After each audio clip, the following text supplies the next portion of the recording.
عزیزو، کل کی مجلس شاید میں نہیں پڑھوں. اس کی وجہ یہ ہے کہ سندھ کی وزارت داخلہ نے، سیکرٹری داخلہ صاحب نے، کیا نام ہے ان کا، چاچڑ صاحب، یہ عثمان چاچڑ، ڈاکٹر محمد عثمان چاچڑ، ان کی طرف سے یہ لسٹ جاری ہوئی ہے. اس میں 16ویں نمبر پر مجھ پر سندھ میں مجلس پڑھنے پہ پابندی ہے. اور یہ کراچی سندھ ہے نا بھائی، تو یہ 16ویں نمبر پہ میرا نام ہے. کل میں مجلس نہیں پڑھوں گا جب تک کہ اس افسر کو معطل نہیں کیا جائے گا.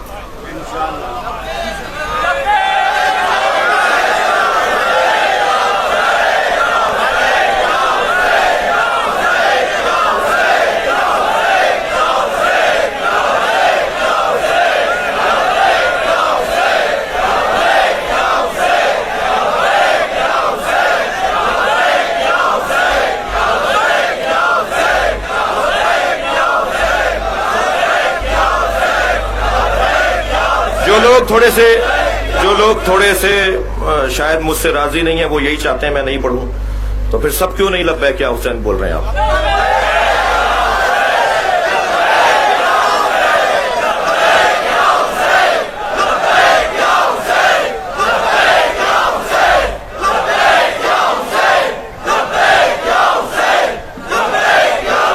صلوات پڑھیں گے محمد و آل محمد پر.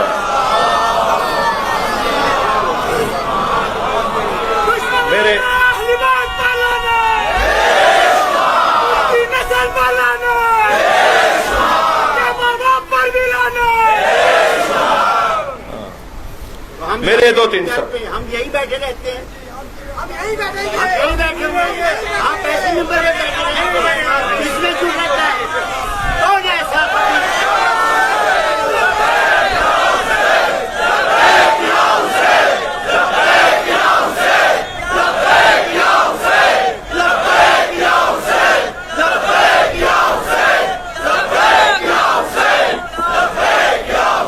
ایک صلوات ہدیہ کریں گے محمد و آل محمد.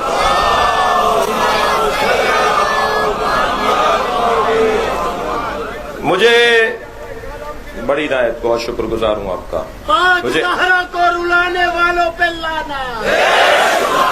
مجھے ایک چند سوالات ہیں پاکستان کے ریاستی اداروں سے.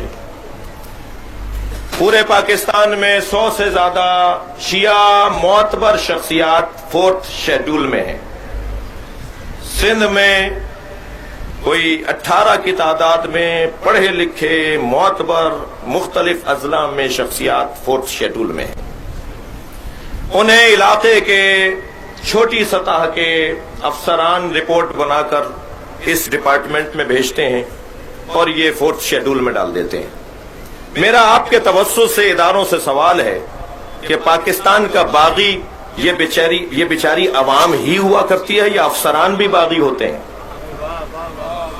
یا افسران میں بھی ایسے لوگ ہیں جو پاکستان کو توڑنا چاہتے ہیں، پاکستان کی مفاد اور پاکستان کی امنیت کو نقصان پہنچانا چاہتے ہیں؟ یہ نااہلی کا عذاب، یہ نااہلی کا عذاب اس ملک کے شہریوں پر افسران کی صورت میں کب تک رہے گا؟ جب آپ کی ریاست کو، جب آپ کے ملک کو ہماری ضرورت پڑتی ہے، ہمارا ملک ہے، ہماری ریاست ہے، جب پاکستان کو، ہمارے ملک کو مجھ جیسے مولویوں اور علماء کی ضرورت پڑتی ہے، تو آپ عوام اور اپنے درمیان ہمیں خدمات کے لیے یاد کرتے ہیں، ہر میٹنگ میں بلائے جاتے ہیں، ہر جگہ اچھا مشورہ دینے اور لینے کے لیے بلائے جاتے ہیں. لیکن جب بات آتی ہے ایام ازا کی اور امام حسین کے ذکر کی، اور جب بات آتی ہے ہمارے حقوق کی، اس میں چوتھا نام علامہ ساجد علی نقوی کا ہے. سارے گدھے گھوڑے باندھ دیے، اس میں تکفیری لوگوں کے نام بھی ہیں. مگر میں اپنی تذلیل محسوس کر رہا ہوں. جتنا موجودہ ریاست کے ساتھ، جتنا موجودہ حکومت کے ساتھ تعاون مجھ جیسے لوگوں کا میرا رہا ہے، مجھے کہنے دیجئے، اتنا ہی شاید کسی اور کا رہا ہو. میں تذلیل محسوس کر رہا ہوں اس طرح سے نام ڈالنے پر. یہ کیا ہے؟ یہ کیا ہو رہا ہے؟ आपको ये ख्याल नहीं है कि कौन मुहिब वतन है और कौन फसादी है। आप शायद लिस्ट भी नहीं पढ़ते हैं जिस पर आप साइन कर रहे होते हैं। अगर इतनी नाअहली है तो आपको हक नहीं पहुंचता उस कुर्सी पर बैठने का। और मैं पाक मुहर्रम वाले इंतजाम कर लें, और मुझे शर्म आएगी अगर इन्होंने किसी और को मेरी जगह बिठाया।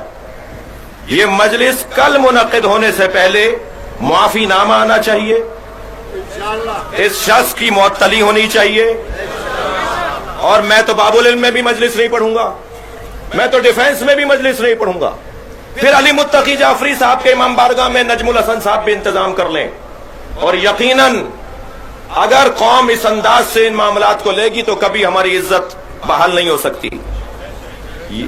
ये मत बोलिए आज इतवार का दिन है, तुम्हारे बाप को जरूरत पड़ती है तो तुम इतवार के दिन ऑफिस खोल लेते हो।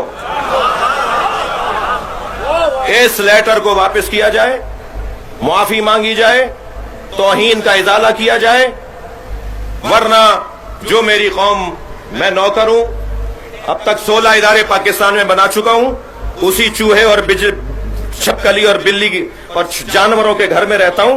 बहुत पहले अपना अच्छा मकान बना सकता था, गाड़ी भी कर्जे पर लेकर चलाता हूं इसलिए कि पूरे मुल्क में फिरता हूं, फकीरों की औलाद हूं, किसी मातमी हूं, अज़ादार हूं, खानदानी अज़ादार लोग हैं। और मुझे किसी को तारुफ करवाने की जरूरत नहीं है। मेरे अजीज यहां बैठे हैं, खानदानी तौर पर हमें जानने वाले बैठे हुए हैं। शर्म आ रही है पाकिस्तान में बैठे हुए ऐसे अफसरान की कुर्सियों पर बैठने पर। जिम्मेदारान सुन रहे हैं, इंतजाम करें, कल मैं देखता हूं कि क्या होता है।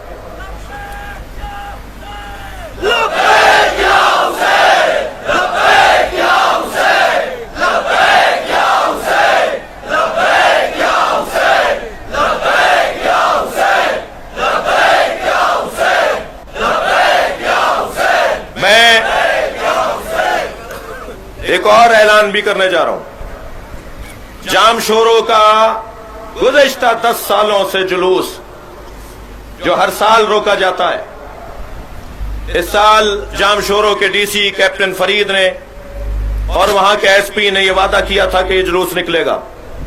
वहां चंद जर खरीद लोग, तकफीरी लोग, फसादी लोग, जुनूनी लोगों ने प्रेस कॉन्फ्रेंस करके कहा है कि हम जुलूस नहीं निकलने देंगे, और उसकी बुनियाद पर जाम शोरों की इंतजामिया ने फिर लैतोलाल से काम लेना शुरू कर दिया है। अगर जाम शोरों का जुलूस 7 मुहर्रम को नहीं निकला और हमें 2 दिन पहले यकीन नहीं दिलाया, तो मैं खुद जाम शोरों में जुलूस में शिरकत के लिए जाऊंगा और जुलूस निकलेगा।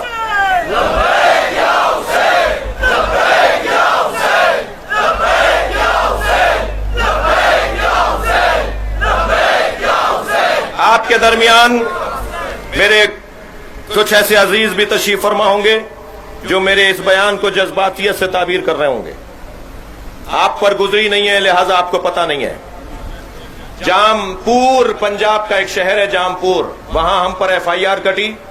पंजाब में दाखिले पर पाबंदी थी, हमें पता ही नहीं था। ये इतने काबिल लोग हैं कि ये जब हम पर पाबंदी लगाते हैं या किसी पर पाबंदी लगाते हैं तो उसे नहीं बताते जी, ये मुताल्लिका पुलिस अफसरान को बताते हैं कि इनको पकड़ लो। हम एक मुल्क, एक कौम है, एक मिल्लत है, ये तजलील की कैफियत है। हमें पता ही नहीं था, मजलिस पढ़कर आ गए, वहां पर FIR कट गई। हमारे पास तो वक्त नहीं था कि हम उस FIR को खत्म करवाने के लिए अदालतों का रास्ता करें, इख्तियार करें। 3 साल लग गए मुझे उस FIR को सीधा करने में। ये बहाना बनाएगी सिंध की कोई जिलाई इंतजामिया जबान बंद करने के लिए, मगर जान लो हम मैसम तो नहीं है मगर मैसम के मुरीद जरूर है, और ये जबान बंद होने वाली नहीं है, बल्कि तुम्हारे इस रवैये से माहौल खराब होने की तरफ जाएगा। मोटा सा, सीधा सा, रोशन सा मुतालबा है, ये चाचड़ को मुअत्तल किया जाए और इस नोटिफिकेशन का इजाला किया जाए। मुझे तो ताज्जुब हो रहा है, मुराद अली शाह साहब, नासिर शाह साहब, वक़ार मेहदी साहब, और आज इदारों के लोगों से भी हमने राब्ता किया है। कोर कमांडर साहब तक बात पहुंचाइए یہ کیا مذاق ہو رہا ہے؟ مگر میں تو پہلے نہیں تھا، مجلس تو تھی، میں آئندہ نہیں ہوں گا، مجلس ہوگی، مجلس تو نہیں رکے گی۔ اور امام کا ذکر تو ارادہ پروردگار ہے، سیدہ کی دعا ہے، رونے والوں کے آنسوؤں کو لینے کے لیے آئی ہوئی ہیں۔ روایت کہتی ہے فی یدہا خرقۃ، سیدہ کے ہاتھ میں ایک رومال ہوتا ہے، تسم دموع الباکین، اور رونے والوں کے آنسوؤں کو جمع کرتی ہیں اور کہتی ہیں طوبی لکم یا احبائی، تمہیں آفرین ہو اے میرے چاہنے والو، تم نے میرے حسین پر گریہ کیا۔